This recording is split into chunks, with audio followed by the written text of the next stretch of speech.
Welcome to The Grant, the EU funding podcast.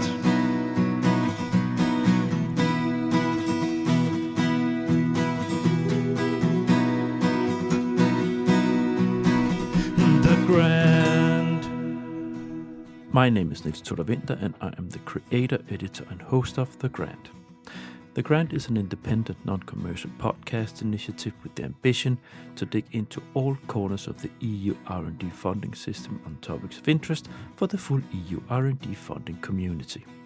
One of the core missions of this podcast initiative is to open up the complex world of proposal development and project implementation for everybody in this community and share approaches and ways of doing things, just to make things a little easier. Presenting how to manage a Horizon Europe project has been on my list for as long as I have done this podcast. It has proven more difficult than expected, but I finally manage. The REDOL project is financed under the Processes for Planet calls, which this podcast has also dug into earlier. The Spanish R&D Institute CIRCE is coordinating the project, and I managed to get both the administrative and technical coordinators into the virtual podcast studio. Together with technology project manager Jorge Arroyo and project manager Redondo Taberner, I run through all the main project implementation aspects such as work package flow, communication, dissemination, exploitation activities, deliverables, communication with the EU Commission, and so on. This episode is great for all current and common project managers. Lots of great stuff in here. Please enjoy.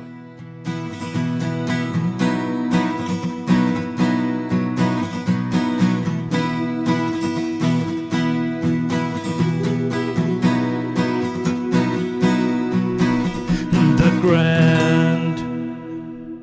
Welcome to The Grant, the EU funding podcast.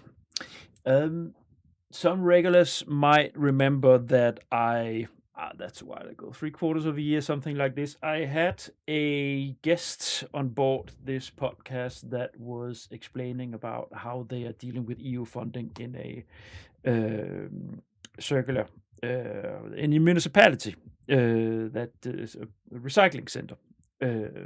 How they are involved and have a strategy around attracting funding for their activities to be more sustainable and make a more sustainable garbage collection and moving into a circular economy state, so to say. That was David from BOFA in Denmark. Now and if you remember that specific episode, which I don't expect you to do, we referred to a project that they had won where they were involved in doing some of these activities EU funded. So this is a spin-off episode of that, because today we're going to talk about that exact project. And before I say anything else, I have guests on board today. I have the coordinator of that project here. And welcome. Hello, Niels. Hi, Diego. Hi, Jorge. Hello. So I have two guests with me on board from the coordinating team. So please, Diego, could you share with the listeners a little bit about yourself? Yes, Niels. Thank you for the invitation to participate in this podcast. So yeah, my name is Diego Redondo. I'm working at CIRCE in 2019 as project manager. So I am an agronomic engineer with a PhD in foods and science technology. I'm managing European projects since for 10 years ago, more or less, and mainly focusing now in the administrative and exploitation communication activities. Although I'm also managing or helping partners in all the issues during the execution of the project. Thanks. We'll get back to that, but because that's 10 years of that strong experience on this. Jorge, welcome. Thank you. Yes, thank you for the invitation. I am Jorge Arroyo. I am technology project manager in CIRCE. I work in CIRCE since 2019, like Diego. And I started to work in European projects in CIRCE. Was my first contact. I started to work in some work packages, and I have the chance to coordinate an H2020 project, bamboo project, who finished the beginning of this year. And after that, we started to coordinate together the REDOL project.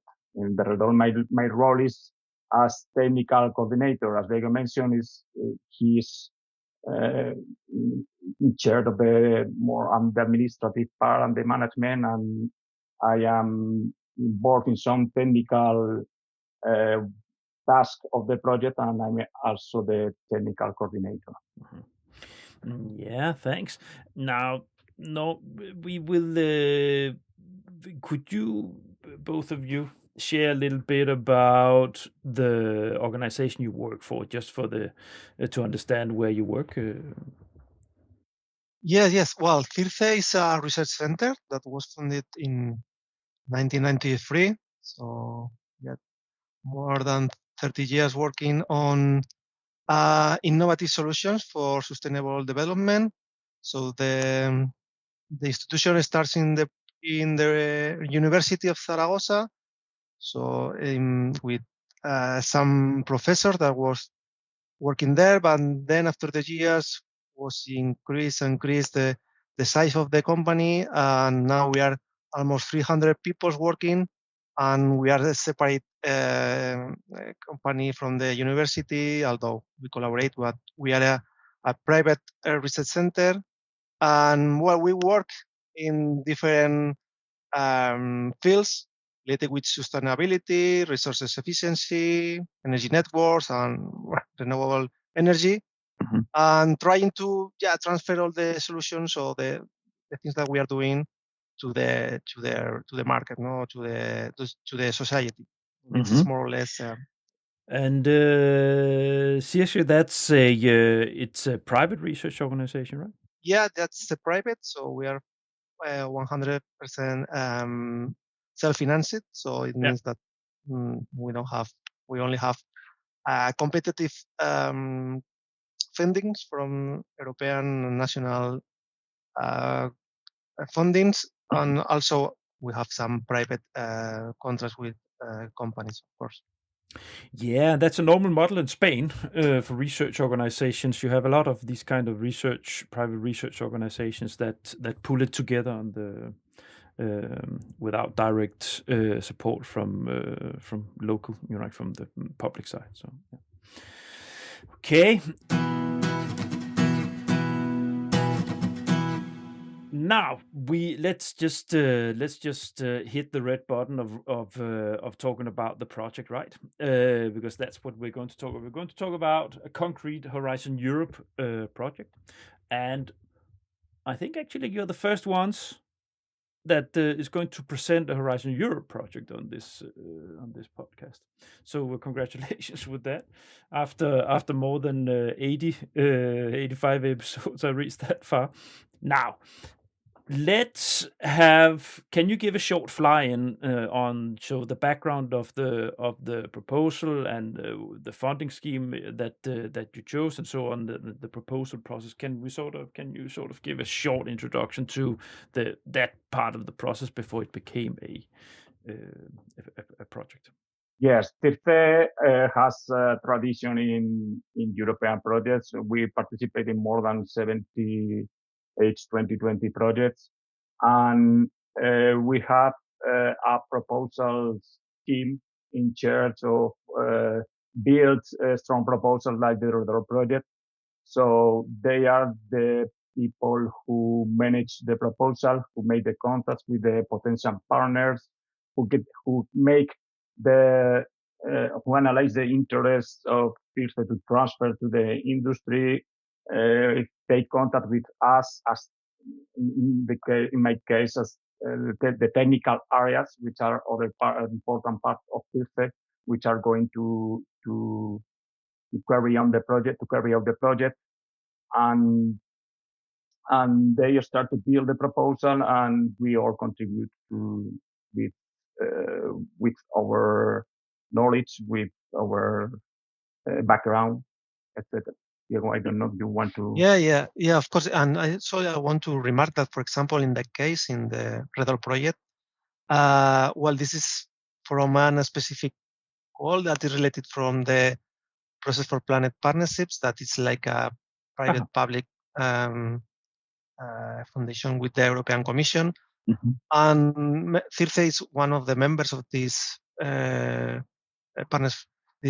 partnership. And of course, we know very well from the very beginning the thoughts of the European Commission on the partnerships about which are the most important aspects of the proposal. So this is maybe one of the strengths that we have. So we know very well from the very beginning, and we think that it's very interesting for us to know that. And also we know the framework, and we know a lot of partners that can help us to try to create a very good proposal. No, so so you're actually involved in Processes for Planet. Yeah. We are members of the Process for Planet. So and it doesn't mean that you are going to have more exit or more success in your proposals, but at least it helps you to know very well the future calls, and to know which will be the next steps in these calls, and at least help you to start preparing the idea of the proposal very soon. And this, my dear listeners, here things are coming together, because if you've been listening to the grant over the last, if you've been following me for a while, you will know that I did a double episode on exactly Processes for Planet. I've also done on Circular Bio-Based Europe. And these organizations, it's exactly what Diego is mentioning here. It's not that you're sure to get the money when you apply for the funding from the calls, but if you are involved, if you know what is good, if you even have given input to what elements should be inside of the concrete calls, and you are there with the same organizations that have the same interest, you will gather these things together in a consortium, you will go for it, and of course your likability of making a strong proposal is higher. So I was just saying, this is a case, thanks Diego, so this is a case of getting involved in Brussels. Yeah, of course. Well, we have a delegation in Brussels that are very close to this kind of partnership, not only for that, for a lot of other ones. And yes, it helps us to know very well, these initiatives. And also, normally they are annual or biannual meetings where they discuss the new topics or the new ideas that we include in the topics. And of course, if you are close to there, you know it in detail before the other partners or the other companies. So that's one of the points. Yeah, we are giving always feedback about the project, what we need, what in previous project, how are what is where we will need to develop new projects, the problems, how can the solution be more replicable. So we are giving always feedback to the Process for Planet, and this is also important. At least from my point of view, this feedback guides them to the new politics, let's say. Indeed. Before we talk about the actual content of the project, how was the proposal process? How long did you take to develop this proposal? 6 months, 3 months? How was it? Well, it depends a bit, but normally it takes about when we know the call and we know the information of the call, probably it takes about 3-4 months when we prepare a proposal that is coordinated by CIRCE, more or less, Jorge. This is the time. Yes, because it's something that the proposals team from CIRCE have always in mind, the new calls, and they are a little prepared about the future calls. So when the calls starts, they are very agile to find the partners, do a lot of meetings to build a strong proposal. So they have previous work because they are working always thinking about new proposals, not only during the period of the call, but during the call it's 3 months of, in this case, the REDOL, crazy days for them to build the proposal with a lot of partners, calls, meetings, partners which want to collaborate, other no. So this is a period of a lot of work. Yeah. Well, so it sounds like the average process, but it also sounds like that because of the core partner group from connected with within Process for Planet, it sounds like that you have experienced project partners on board. So, which also means that the process gets a little bit more, not smoother, but you cut off the child diseases, right? Of proposal preparation. Yes, of course. When you have this background and you have a lot of contacts, sometimes it's more easier to start preparing a proposal because you know which partners you have to contact for some specific developments related with digitalization, or maybe you are working in the cement sector, you know, the demo sites, the partners that can help them. So it's an easy task, but then you have to discuss with them the things that you have to done, if they can do it or not, if sometimes they are, let's say, happy with the solution that you are proposing or the idea, but sometimes it's not. So you have to modify a lot of the proposal. And also we have the challenge sometimes that probably we are trying to open new fields for CIRCE, for example, and we are trying to work with another company that we have never worked. And this is sometimes also an issue because they don't know very well us, or they know very well the calls, and sometimes it's also difficult. But of course, I think that it's important to have this network of contacts. That is good. They have an experienced coordinator like CIRCE on board. Of course,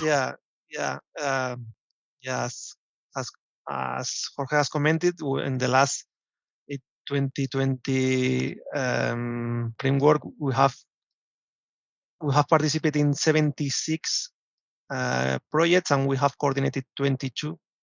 So it means that we have a lot of experience in 2020. But Indeed. in fact, I noticed on Europe also we have a lot, because right now we have 14 projects that are coordinated by CIRCE. So it means that we know we have a very good structure to try to coordinate the projects from the technical part and also for the management part. So that's important. Let me say it like this. When you've been in the process ecosystem for many years, as I have on the facilitating side, both public and private, where you run to brokerage events and you scan and screen and do intelligence on which are the proposals that comes through with the different areas. CIRCE is one of the organizations that is repeatedly popping up as an organization in the sustainability technologies, right? So where that's a good place if you want a Spanish partner, research partner, then you'll know that's quite a safe spot on the research side. Let's move on to talk about the actual content. So this is always nice to talk a little bit about, instead of technicalities that I also do a lot in this podcast series, technicalities about doing projects and proposals. Now a little bit about the content, actual project idea, and so on. So what is it? So what are you going to solve with your project? What's the core idea? The project is based on the building on a hub of circularity in the region of Aragon, which is where CIRCE is located. We also have some other cities as replicators, and we are going to face the circularity for 5 value chains, in this case of waste. packaging, plastic, construction and demolition waste, textiles, and electronic waste, electric and electronic waste. And we are going to work in these 5 value chains in several aspects. The first one is the sorting. We are going to develop new technologies for sorting of these value chains. The second point is recycling with the material which is more efficiently sorted. We are developing new technologies for recycling the materials extracted from this sorting. We have also some partners. We are working in the design of circular products, let's say, which use these secondary materials as raw material for the process. So they are working in eco-design products. Yeah. This is more or less the core. We have also an important part regarding digitalization of the different value chains of the waste in the region, and replication and social awareness. the whole horizon cake. Yeah. To include everything there, right? Yeah. Yeah, we are talking about a project that have 34 partners. So it's a very large, big one. Yeah. But I was also about to say 5 value chains. That's a lot. Yeah, of course. But there are a lot of partners, so not. Yeah, but then there's also a big budget, huh? Yeah. How big is the funding for this one? Yeah, the more or less is about 14 million euros. Yeah, that's a lot. So it's 34 partners. So yeah, that's a very large consortium. I think that is the largest that CIRCE is managing at this moment. Yeah. So it's not a Green Deal call, no? No, but no. Okay. You remember the Green Deal calls they had when finishing Horizon 2020? They had these huge calls with that huge budget. Yeah, we are participating in other projects. Yeah, of course you are. The partners. Yeah, but in any case, it's that's to do, and we need a lot of partners. Yeah. Okay, so going back to the content, so where is the ingenuity, so to say, your claim to receiving the funding on the core idea? Is that the innovation process, how the flow will be, or is there the way you have built up the flow from sorting, recycling, secondary, using digitalization? Is that it, or are there some of the technologies that are so ingenious that they ruled out other? You understand what I mean? Is what is breaking state of the art, so to say, here? So where are you going beyond the border? We are working in innovative in every aspect of each value chain. So each solution developed.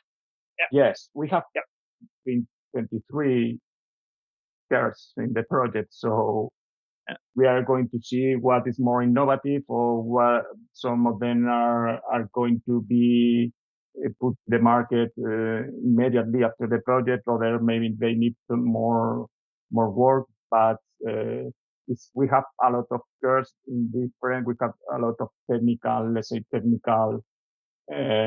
results which can be exploited after the project. Yeah, I don't know if this answered the question. Yeah, it did. Have you already started looking into the exploitation already? Is that some of the financial partners? Are they, or the commercial private companies? Have they started to already doing that? Or?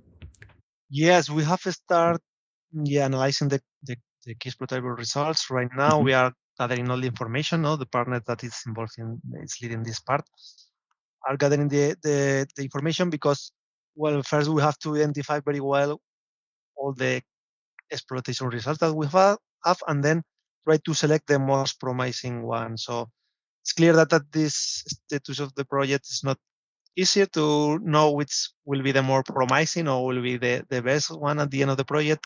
But of course, within that, we have more or less an idea that which one will be more easier to be transfer to the industry in the next year. So now we are in this first step, but I think that probably in the next months we will have at least reduce the number of more promising exploitable resources around 5, 6, and then we can try to focus in that. Which will be the most interesting one? For probably the ones related with the sorting. That probably is more on the demo side. Probably it's more easier to transfer to industry because they have a real problem with that sometimes because they are not or they don't have a very good yield, so they can separate some of the materials right now. But if they can separate, then the recycling will be easier. So I think that this will be one of the most interesting one, at least from my point of view. Yeah. Actually, I can see that now. I actually started to dig into the whole block that we're going to step into now. So I already start talking about exploitation, but my bad. But that's fine. Thanks for this. We will dig a little bit more into it when we reach that in the rundown here. So let's just move into talking about the implementation of the project when you receive the funding. So first of all, the consortium. We don't have to run through every single partner when you have with that many, but maybe you can share a little bit about the profiles of what kind of of course the ones the core partners and so on. But can you share a little bit about how the consortium profile is and the core partners in different parts of the partner value chain, so to say, covering? So yes, indeed, I think that we have a very well defined role for each partner. So for each value chain, we have some waste manager who receive the waste and process. They are different waste managers from the city. We have the Zaragoza municipality. We have Casale, which is another company related to the construction and demolition waste. Some of these partners, more of these partners are located in Spain. We have also for the textile, Alia, which is a partner from Prato, which is a region with a lot of industry related with the textiles. So, and they will act as waste managers. So they are where the solution are going to be demonstrated. We have also a second group of partners. In this case, we are the technology centers and some companies, which are the technology developers, let's say. We are working on the sorting solutions, on the recycling processes. We apply this on some partners with as case uses, where in this case we are going to process the secondary materials, or we are going to use the material sorted previously and recycled.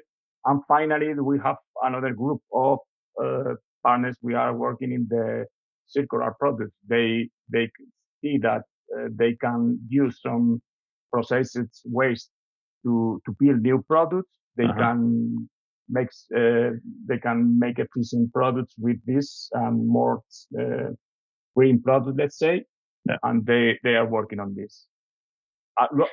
We have also other transversal partners which are working in the digitalization, in the creation of the circular community in Aragon, and also the replications. We have 3 European cities, which are Amsterdam, Prato, and Bornholm, and as replicators for these solutions.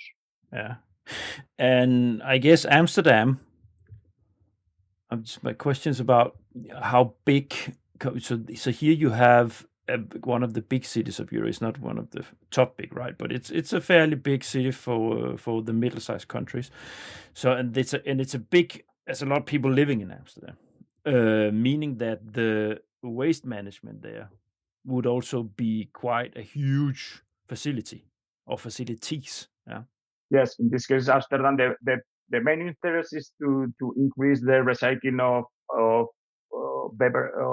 beverage materials, multi-layer, multi-material plastics, but they are also participating in other sessions. So they are very active, this partner, and they are participating in other points. The idea is to learn from the different, taking the situation, the different cities. Zaragoza is have some particularities.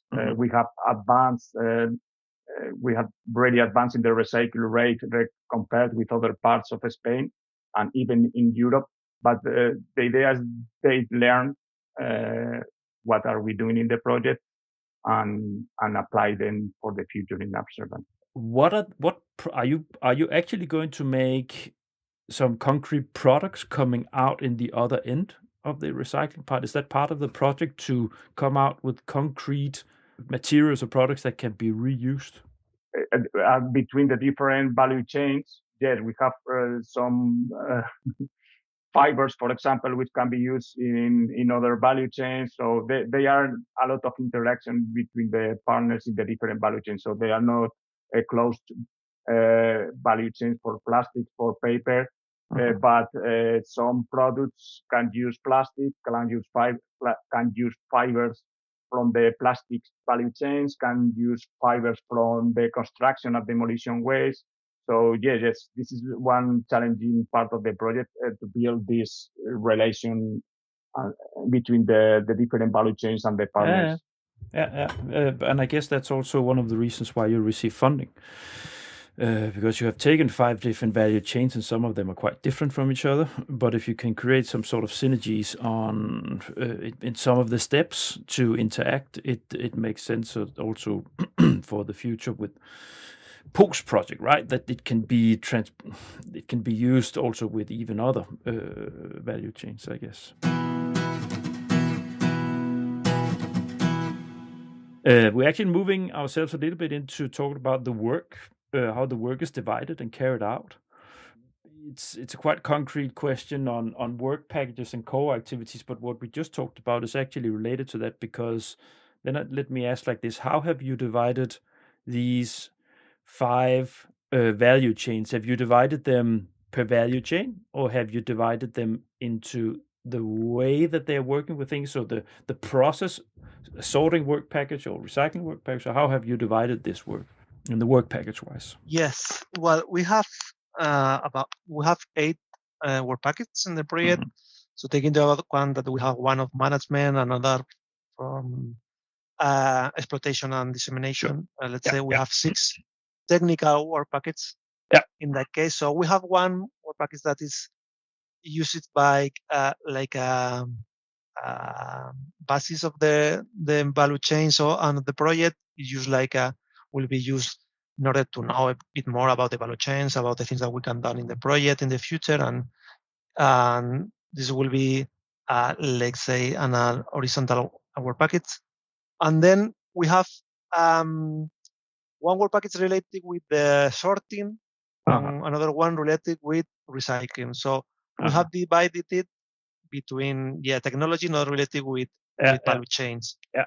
Although they are very close related, and we are having meetings with the partners from both work packages when we have to discuss some aspects of the sorting or the recycling. So we have this kind of meetings. But theoretically, for us, we think that it's better to have separate work packages, because in fact they are working on at the same time.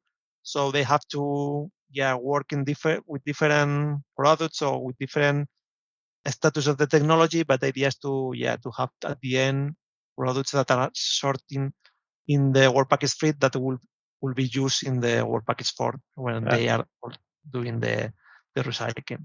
And also, we have another work package related with digitalization, another work package related with the community of the circularity, and also the dissemination or the awareness of the things that we are doing in the project. So that's a bit overview of how we have divided the project.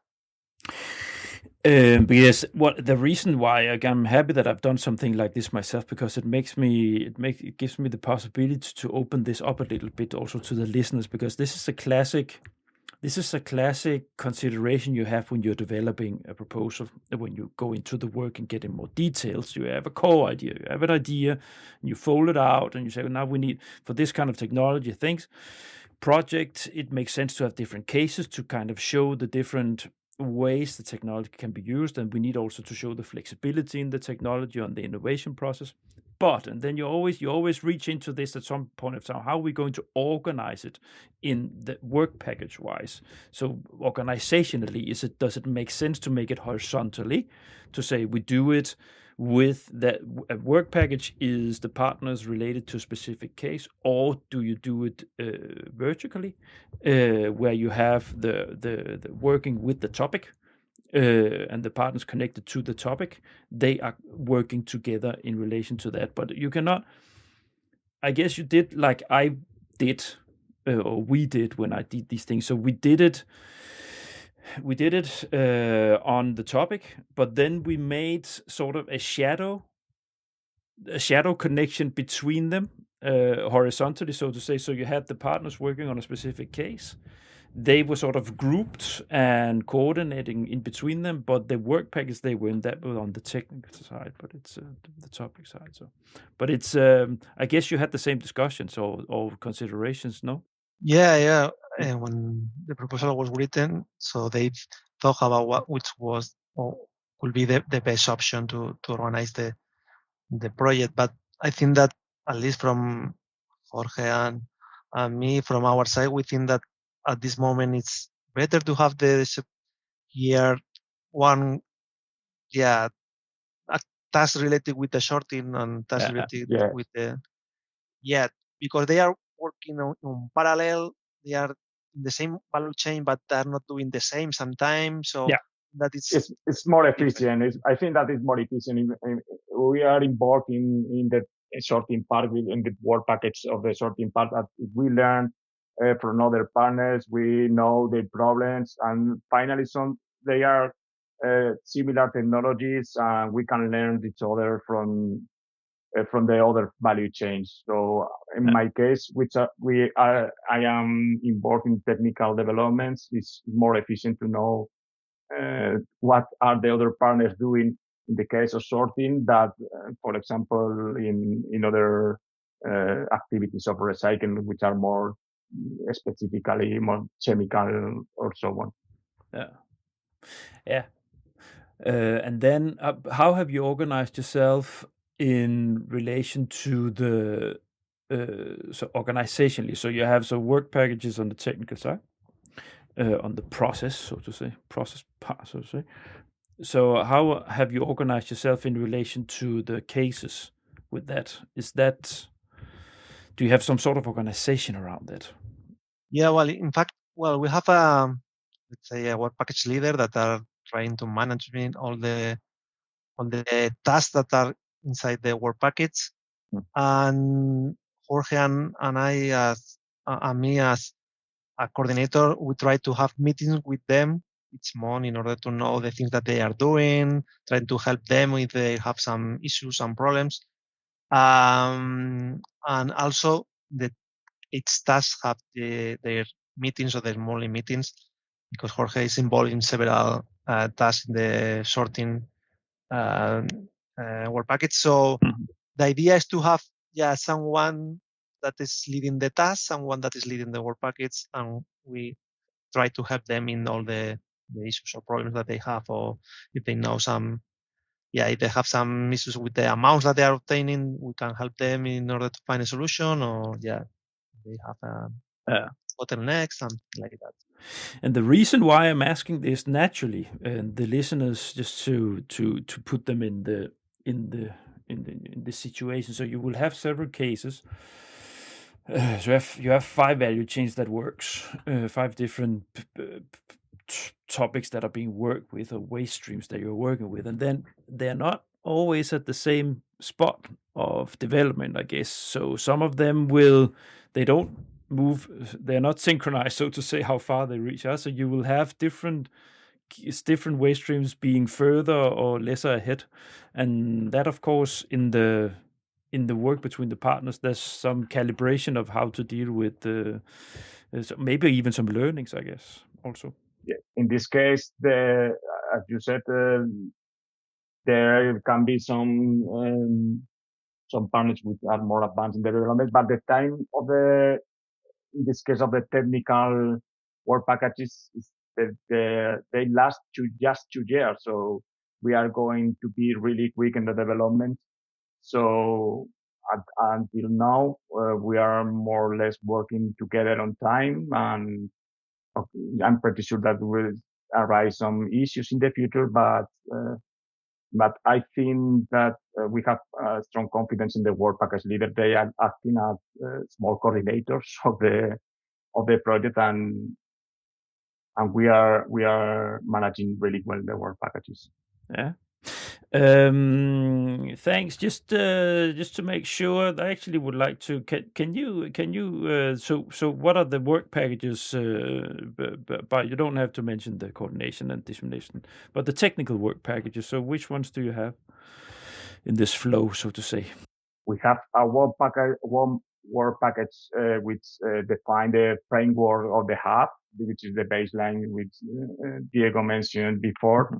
We have also 3 technical work packages, one for sorting of the waste, the new technologies for sorting, one for the novel recycling technologies, this work package 4, and one related to digitalization of the value chains. These are the 3 main technical work packages.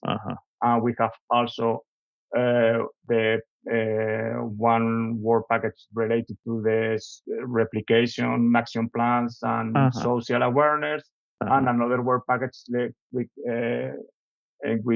we are going to demonstrate the technologies and put all together. And this work package is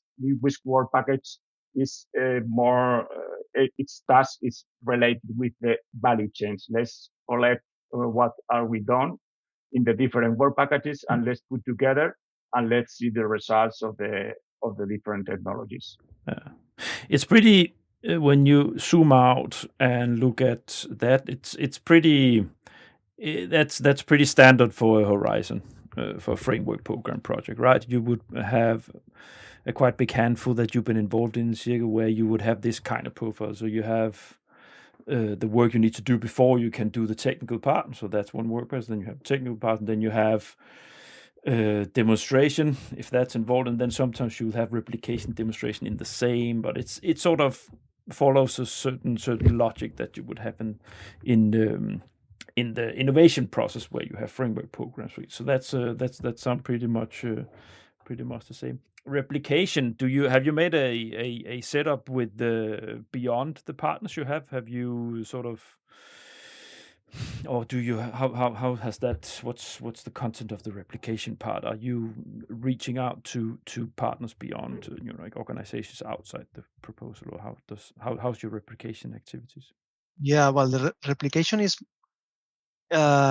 It's more really not to replicate directly the solutions that we are going to develop. So they are not going to replicate the same robot that we are developing for the one value chain in their place, but they are going to know how they can do it, and they are going to know which are the most interesting materials they can obtain for each value chain in other places. So maybe if they are not implementing this kind of separation, now they can do it. So the idea is that they have the knowledge, the solutions that they will have developed, and try to make a plan for the replication in the future. Okay. So yes, and the symbiosis of the industrial urban symbiosis, they want to know how are we building this circular hub of the city. How can they build another circularity hubs in other cities of the European Union? And they want to know how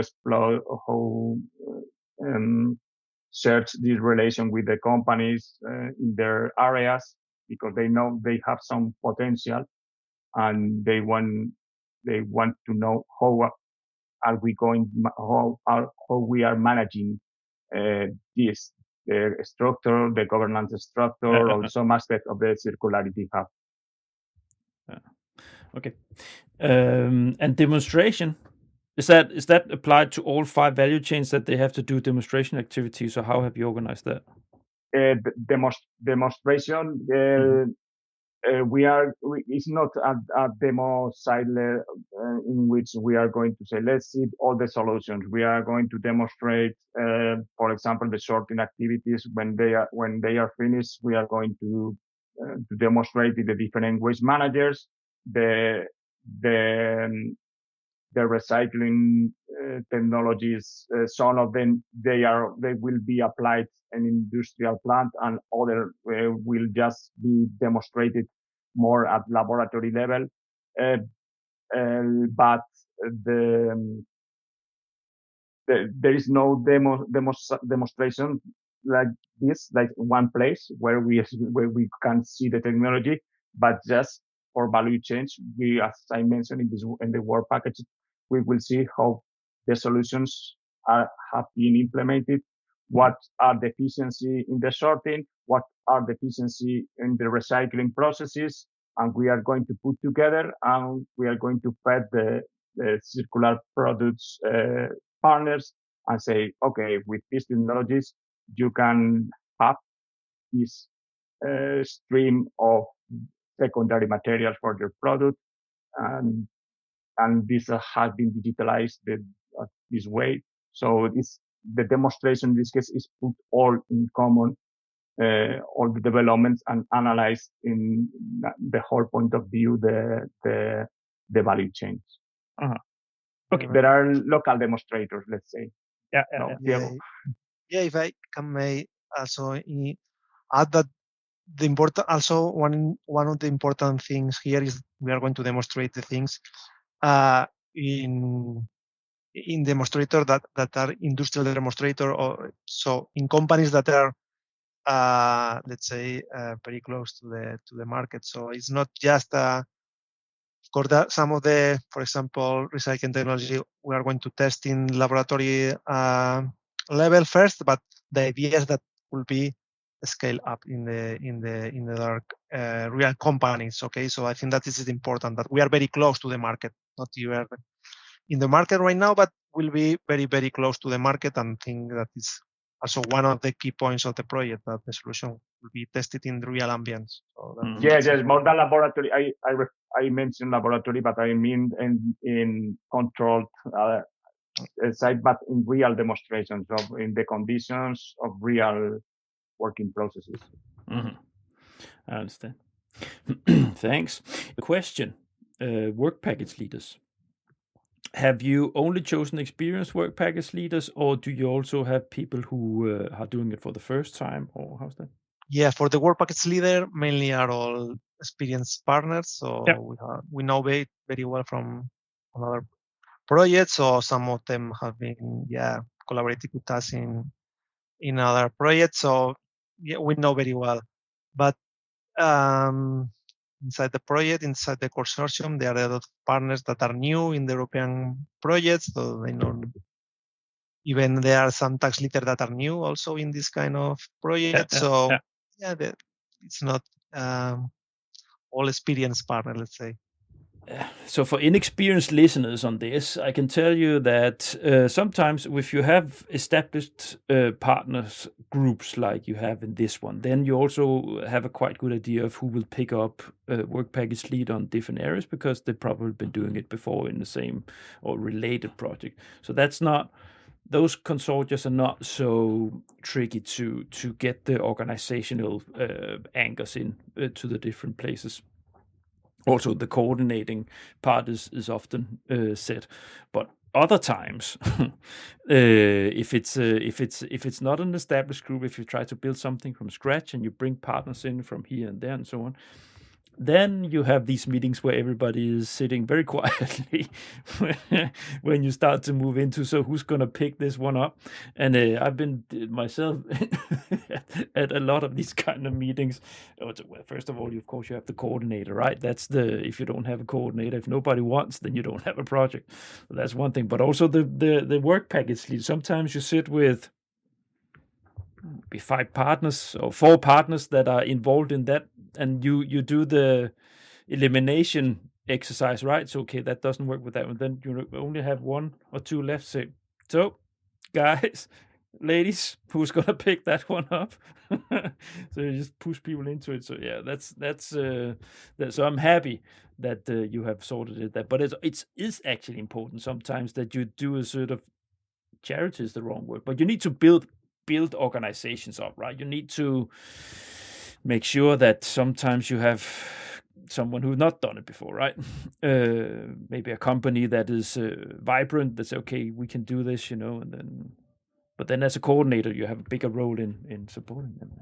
Yeah, for sure. Sometimes we seem like their parents, let's say, Exactly. helping us for all the things.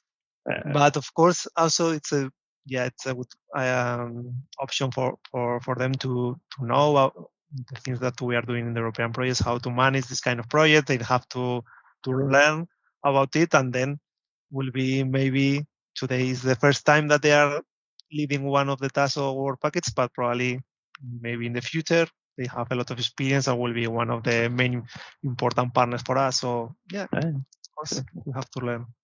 They have to learn, and we have to teach them. So yeah. No, I'm looking at the time. I can see that I need to move a little faster on with my questioning here. But I've always liked to dig into things, and that's why I have a long format of podcast here. So having the time to talk about things. No.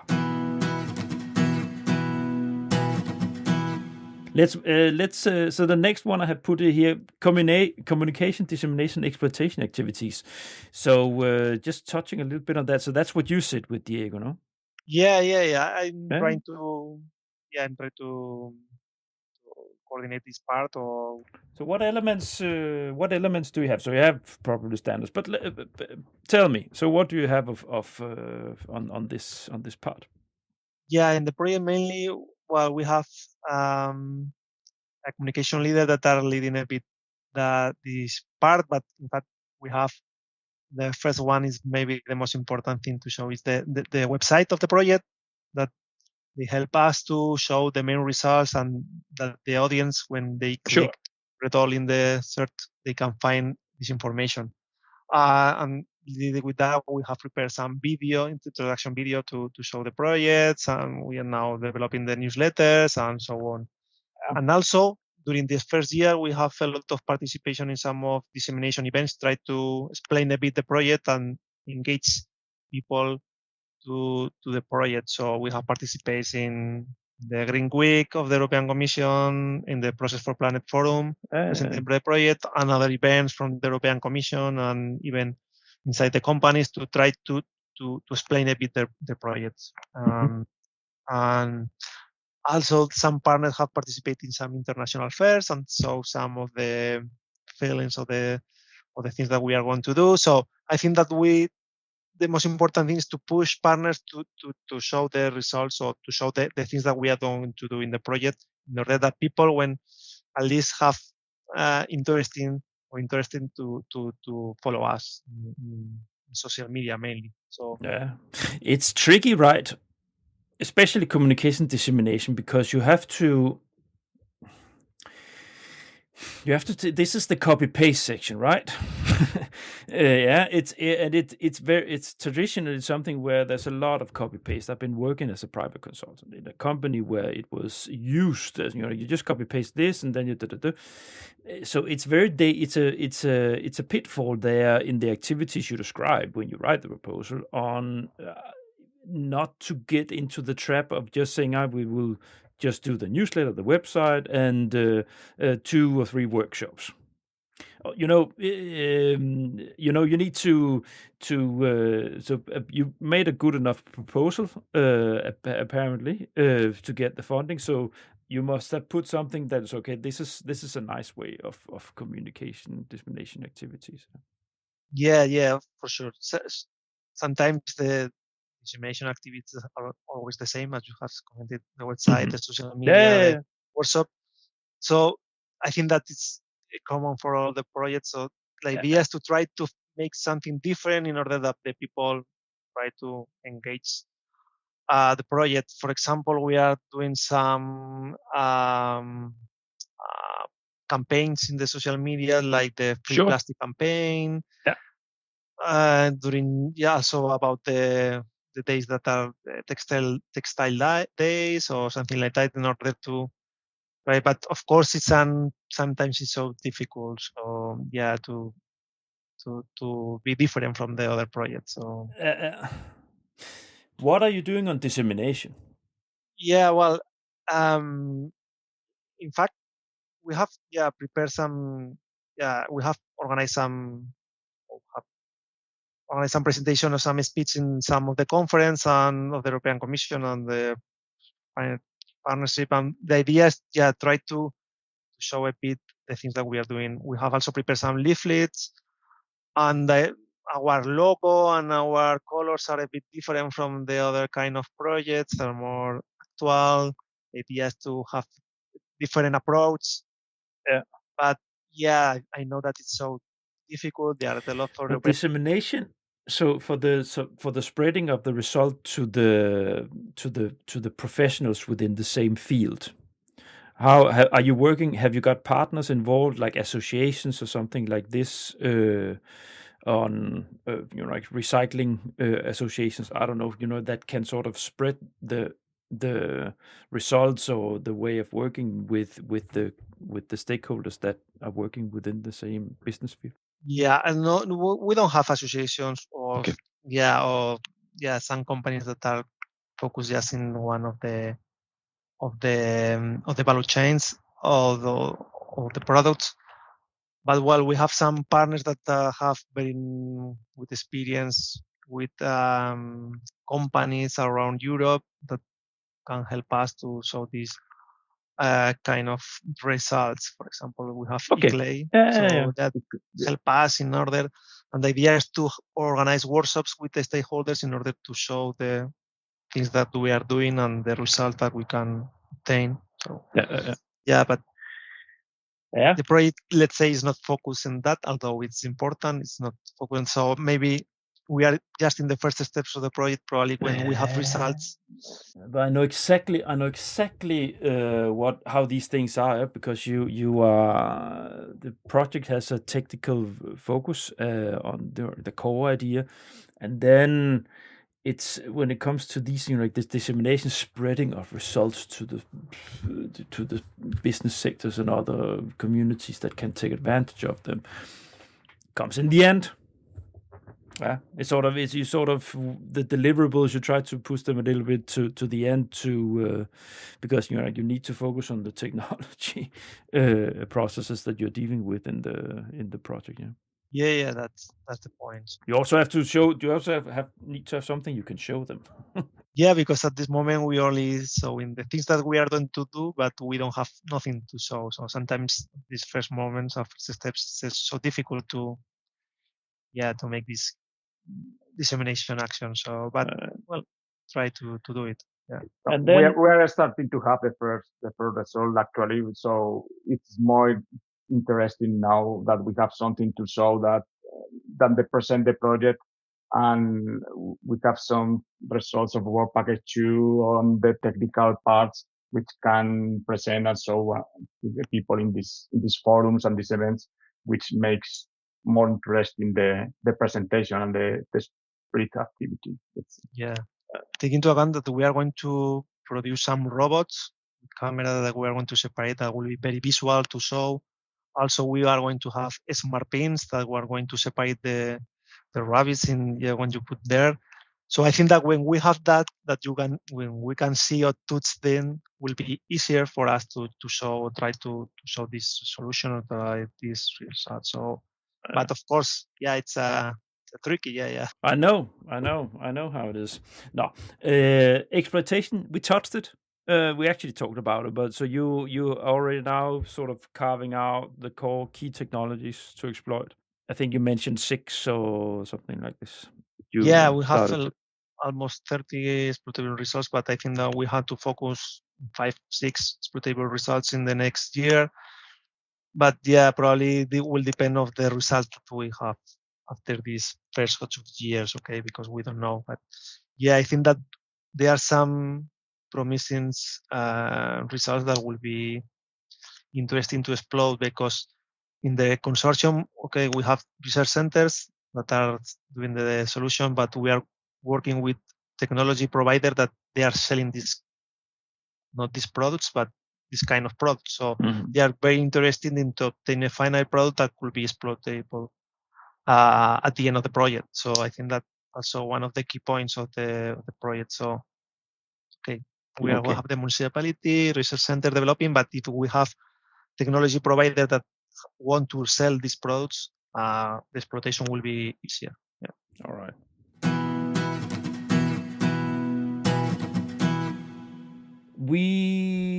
Let's move into the deliverables, and actually give me a chance, just because that I had the tip of my tongue. How far are you in the project? Almost the first year. Okay, and so you have what? So have 2 or 3 years left? Yeah, 3 years left. Okay, so it's 4 years, of course. It's a big one now. Okay, so you're 1 year in, which normally because we're going to talk a little bit about the deliverables, and now I put here if you've been able to follow the plan, but I guess you wouldn't have so many deliverables at this stage. Probably you have maybe something from the first technical work package. Yeah. We have only one technical deliverable, let's say. The other one is yes, the analysis of the value chains, the baseline for the creation of the hub, the first work package deliverables are ongoing. So the study, analysis, intelligence there, I guess I have put it here sort of a standard when I talk to projects, right? Because it's one of the key things also for listeners to understand when you write a proposal. You have to give quite detailed number of deliverables and when they're supposed to fall. Now, I guess did they put in a limit on how many deliverables you can put now? No, at least in this proposal, not. No, so you have 45. Yeah.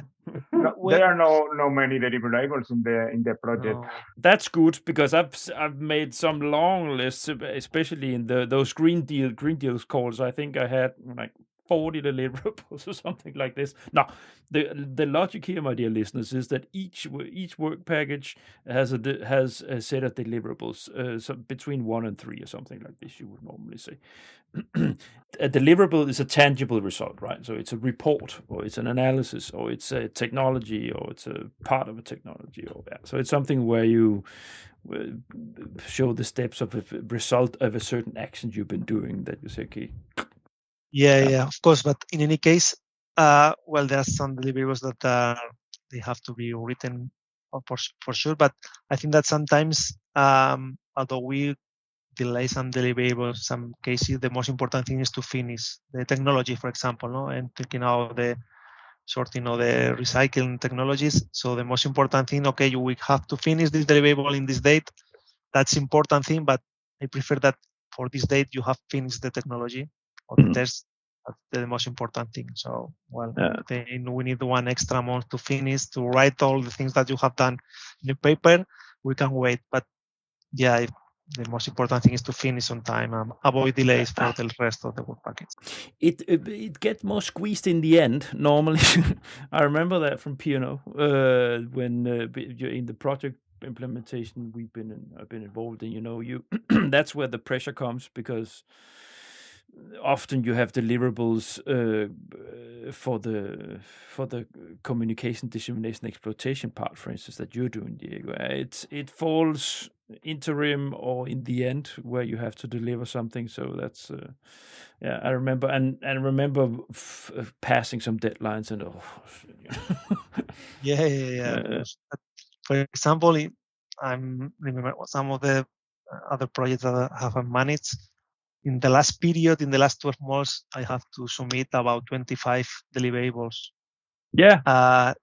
It's almost the same that here in the whole project, okay, just in the last 12 months. So it means that you can, is just one idea, but if you can reduce the number of deliverables, I think that also it's better for partners and also for the coordinator, no? Because the less deliverables to review, and I think that's also to avoid some delays in the project.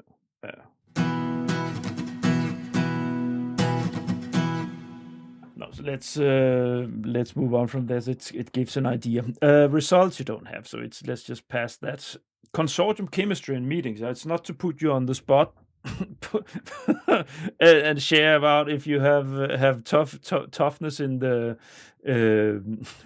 It's always like this chemistry between partners. It's human beings, right? So it's always like this. Everybody knows that.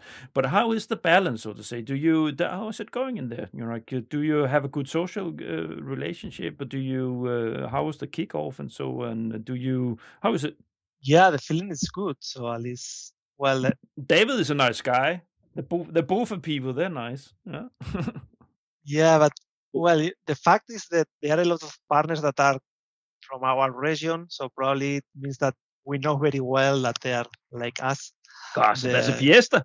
Yeah, yeah, yeah. So I think that one of the point is that that it's so most of the people have the same humor than us. They have the same, they go to have a dinner at the same time because we are all Spanish. So but in any case, I think that with the rest of the partners, of course, there are some of them that are a bit not experienced the kind of project and they have some doubts, but sure. Yeah, I think that at this moment the feeling is very good. We have very good chemistry. In the kickoff meeting, we make a tour around our city in order to show them the city and so on. So I think that they have a very good feeling about the consortium partners. I think that. Because it's an important element, right? Also for the listeners that haven't done this before, it's an important element, the social connection, the human connection, so to say, in such a group. It's not just a matter of delivering a research work or innovation work in a collaborative, professional manner. You also need to. There's a human aspect here. It's a human aspect and psychology and so on. And it's important that you have connecting activities like you go out, you have something nice to eat, you do something together in the groups. Yeah. One of the things that we lost with COVID-19 was the personal relationship. So this kind of face-to-face meeting was not possible.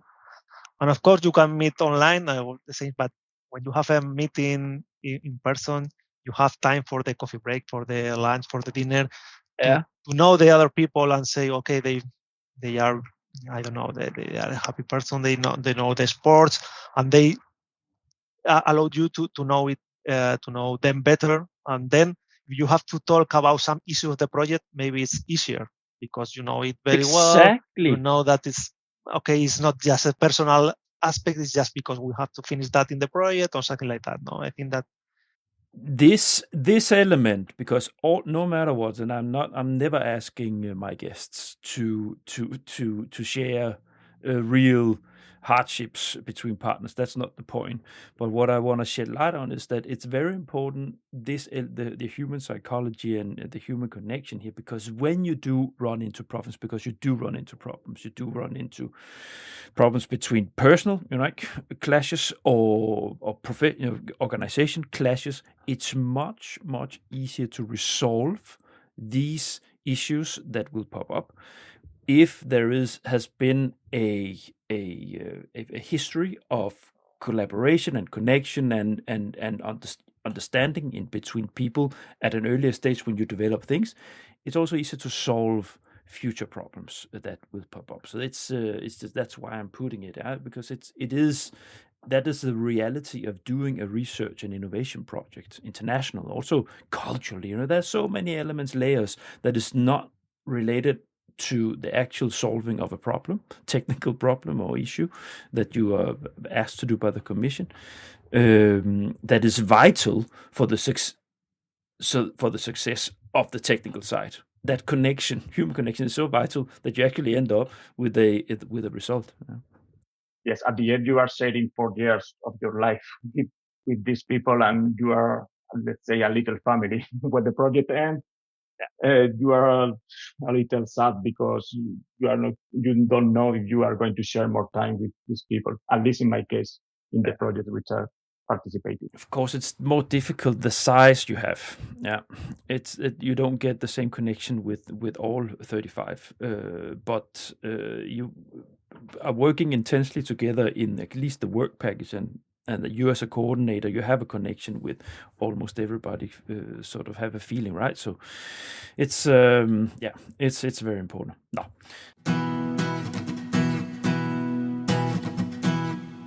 Then another important aspect, the communication with the commission, because that's your responsibility. You are the knot, you're the node in between the funding administrator and the consortium, the project.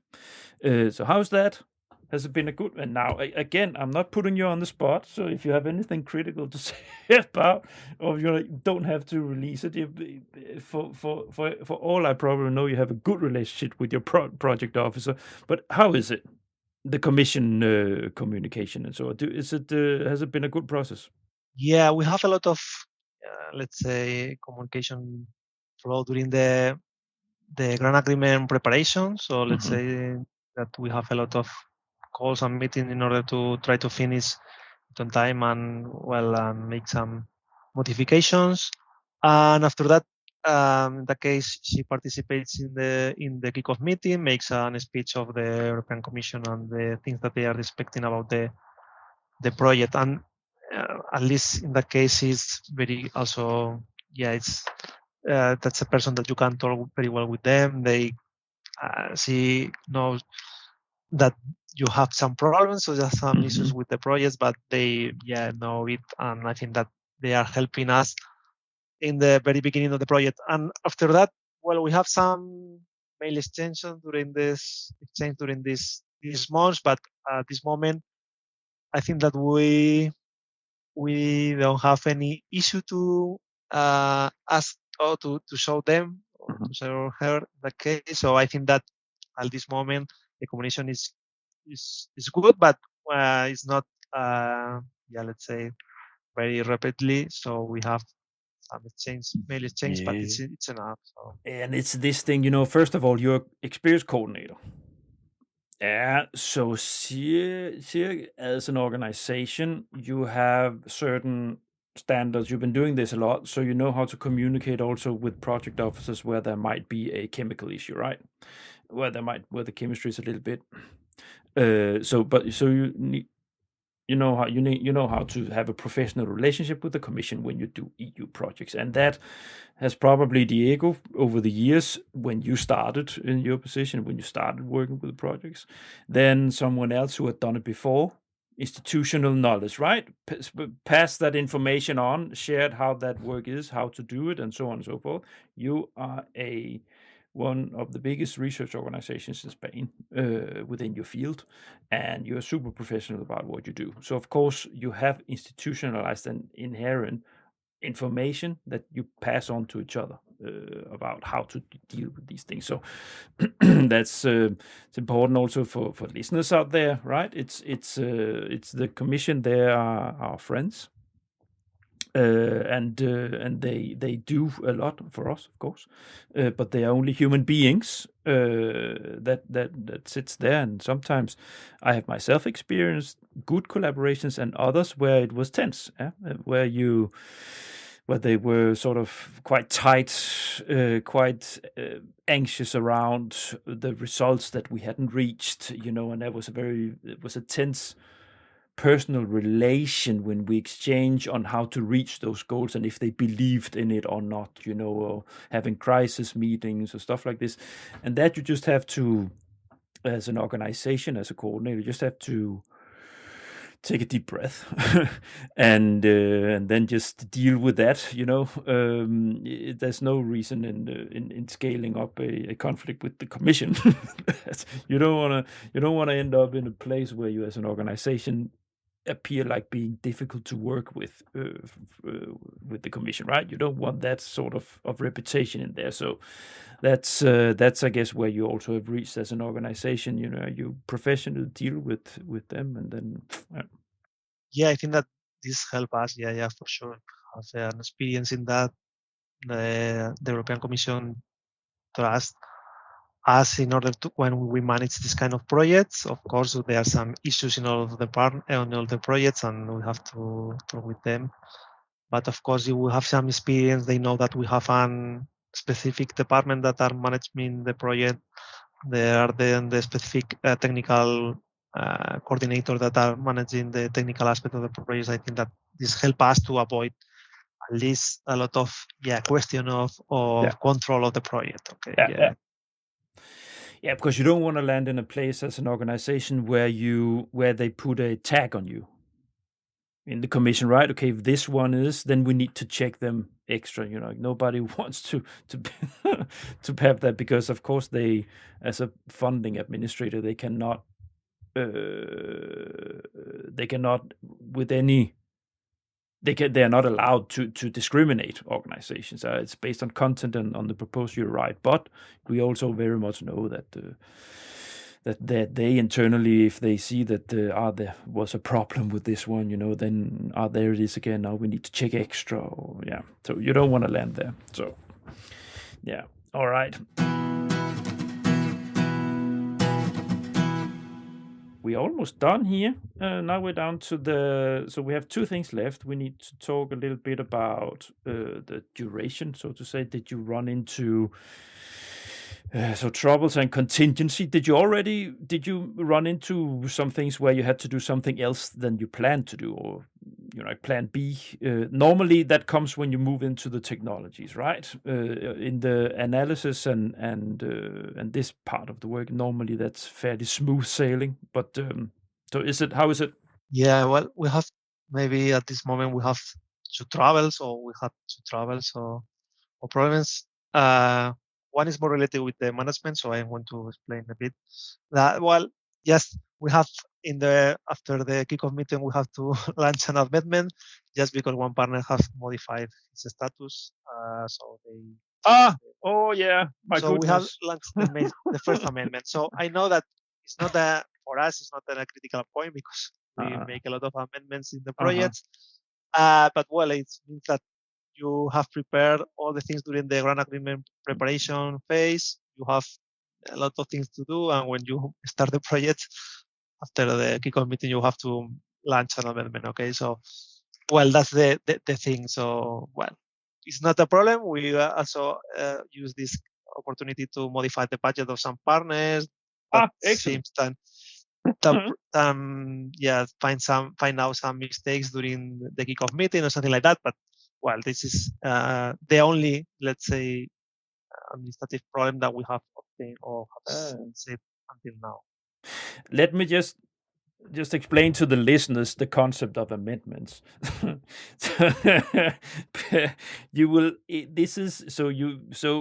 I think most listeners at this stage listening to this understand that you have to make a grant agreement. You have to make a contract with the commission about the project. It's based on your proposal. You go into negotiations where things are put into stone, and then you make a contract called a grant agreement with the commission that everybody signs, the consortium and the commission, and then you can move on with your project. And in that agreement, you have specifically, what is there is that everything is carved out, the deliverables, when you have to deliver what and when and so on and so forth, partner budgets, the status of organizations that we're talking about here. And if anything changes, where it's not something that's flexible. Sometimes with deliverables, if you move in a deadline, you don't make a full amendment. But especially if you have status of partners that can affect their funding rate, it's often related to that. Then, of course, you need to make an amendment. An amendment is just a change to the contract, as so more legal word of it. So if you will do this work in the future, dear listeners that have done it, they've done this a lot, and listeners who will do it, you will know of this word and this concept as you move on, because it is something that happens, of course, throughout a project, with especially in one like this with more than 30 partners. Changes will occur, partners will jump out, partners will go bankrupt. Things will crash of something that didn't. You have to change things in the project that significantly changes the results. You have to make an amendment. You have to redescribe it, and so on and so forth. So this is what Diego mentioned. No. Yeah, that's one of the key points that you have mentioned, is that it's a contract. So finally, we have signed a contract, and sometimes the partners they are not very aware about that, or maybe the technical partners or the technical person that are working in the project. Maybe their boss know very well, but they are partners, and that's important. That's a contact. And if you have to modify it, you have to make this kind of amendment. Yeah. Especially private companies, SMEs that have done this before, they are sometimes obviously, which I don't blame them, that they're quite surprised of what needs to be, what consequences, changes they have. Yeah, it's like this. But also we have some technical, let's say, troubles or issues, no, Jorge, for example. Yes, the main issue maybe is we have done an extra effort in define the relationships between the partners regarding the materials, or what are we expecting from some partners. For example, some partners need a lot of material, and they expect this material from another partner, and the other partner is a small scale. And we have done some kind of mapping of what do you need, and which partner is going to provide, and the timing also when the partners expect the material, because the technologies are being developed in parallel. So maybe, okay, I need you short some kind of material with your technology, but the technology of sorting is not ready, and they can't provide at that moment the materials. But we are working on this with the different partners. We are finding alternative solutions in order for the partners to work. But we have done some meetings, and we needed to talk a lot with the partners and make a map of the project and the interaction in the value chains and in the partners, which has been challenging. For the listeners to understand why this is actually common, and the reason why it is common in projects like this, where you work with feedstock, can be any kind. Here you have a waste feedstock. You have other projects that are other kinds of feedstock that is where the technology process is reliant on the input of the things that needs to be processed. It can be anything. With the things I did, it was organic waste, right? It was apple pulp, like stuff like this, like or peels from oranges, and when you sit and do the proposal, you have estimates. The partners come with estimates. How much can we deliver? And they can. It's difficult to make that estimate how much they can actually forward. It's sometimes very much also depending on what kind of material we're talking about. So this is a very natural thing, first thing in a project like this, where you have sort of a chain of things. So where the amounts they suddenly becomes an issue. Yeah.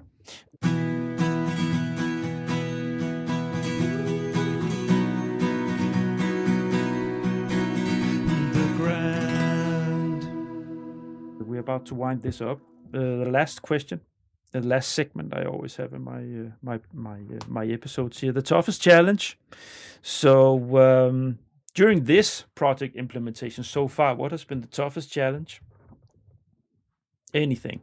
Yeah, I think that we have commented, at least from my side, is the large number of partners. Yeah, I would also guess it would be that. Yeah, it's a bit difficult to manage that, not only during the let's say the normal execution of the project, but also when you have to find a room to meet all them in the kickoff meeting, in the general assembly, find a restaurant to logistical issue there. That's let's say that's maybe the stupid thing, but it's times it's one not. of the challenge for the project, because the other things you can manage, but that's something that is not. You typically you don't book a restaurant for 60, 70 people, so that's sometimes an issue, because not all the places can that it's kind of people. So that's just maybe one of the. But I guess also when you have that amount of partners, there's the communication and coordination level that you have, it raises as a factor too, right? If you have a project with 10 partners, that you probably also often do, it's a totally different game It's a totally different ball game in coordinating when you can have a meeting, how flexible it is when you need to make damage control, for instance, or we just talked about a plan B or C. When you have to move sometimes a little fast, it's much more complex planning and coordination when you have that amount of partners. So sitting in that role, and just email handling, feedback. Making sure that everybody is informed, not missing when they change contact person, for instance, a very small thing, but often something that people get very angry about if they're not included in a mailing list. But if you're handling 35 partners, then it's easy when you in a line with a lot of other work that you're doing, Diego, throughout your day. It's easy to miss that one, that you didn't update an email list, for instance, something like this. It's it can give quite a stress. I've been there, so I know what I'm talking about. That's the point. Yeah.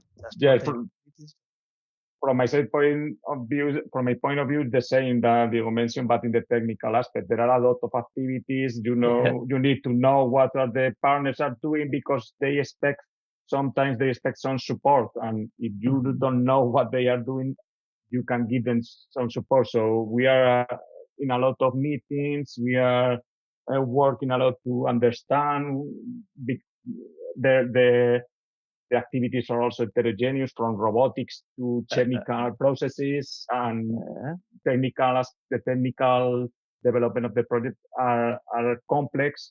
So this is for me, until now, the project is challenging in this aspect for us.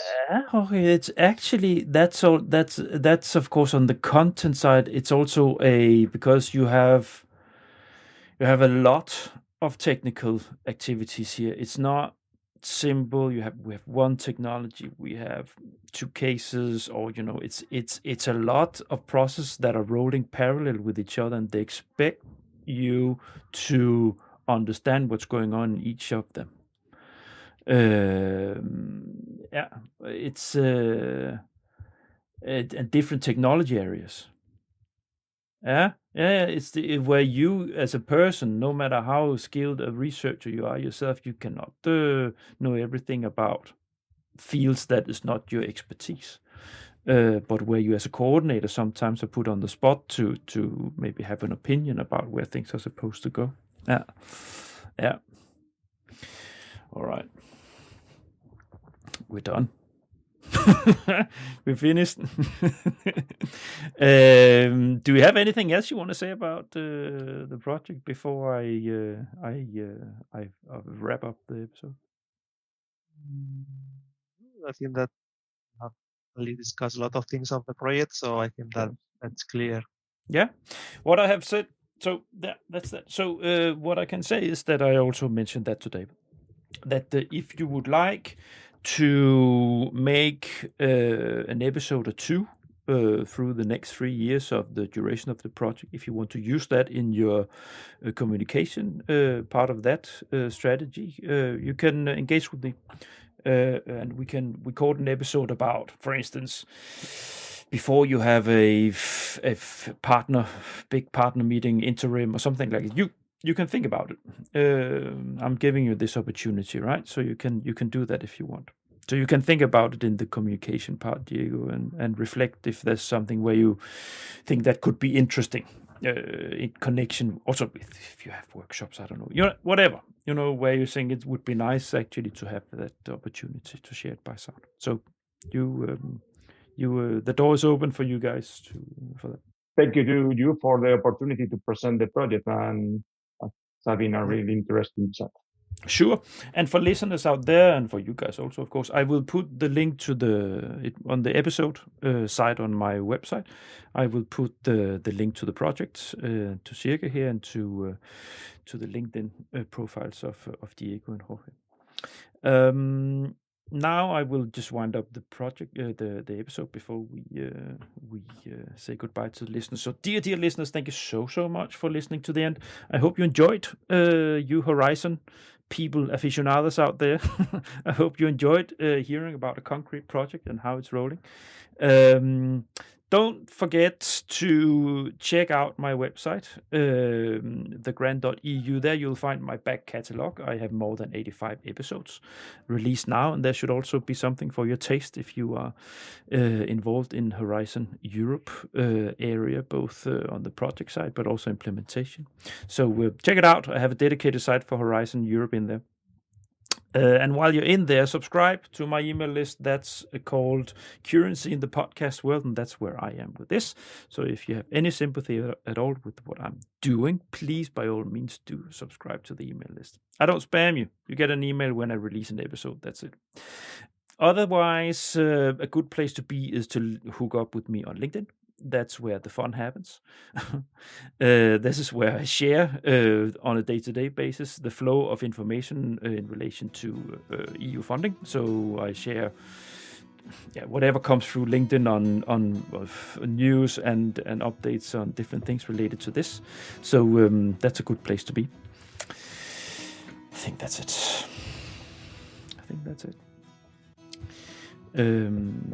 Thanks for coming around.